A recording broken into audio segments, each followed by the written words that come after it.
PCAB, kinikilan, contractor ng 7 million. O, ano po yung PCAB? Philippine Contractor Accreditation Board.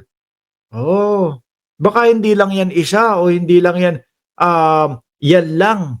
Baka nangyayari talaga. Oh, gusto mo makapasok? Eh sige, kailangan may lagay dito eh. No? Kailangan may padulas dito eh. Baka matagal nang nangyayari yung mga ganyang sitwasyon, no? 'Di ba?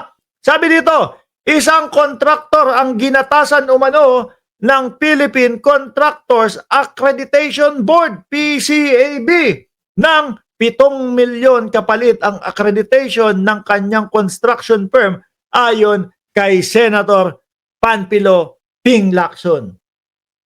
Baka matagal na yung kalakaran dyan. Gusto mo maging contractor? Gusto mo mapabilang doon sa mga bibigyan ng, ng proyekto ng DPWH, etc. Ito, padulasan mo ako.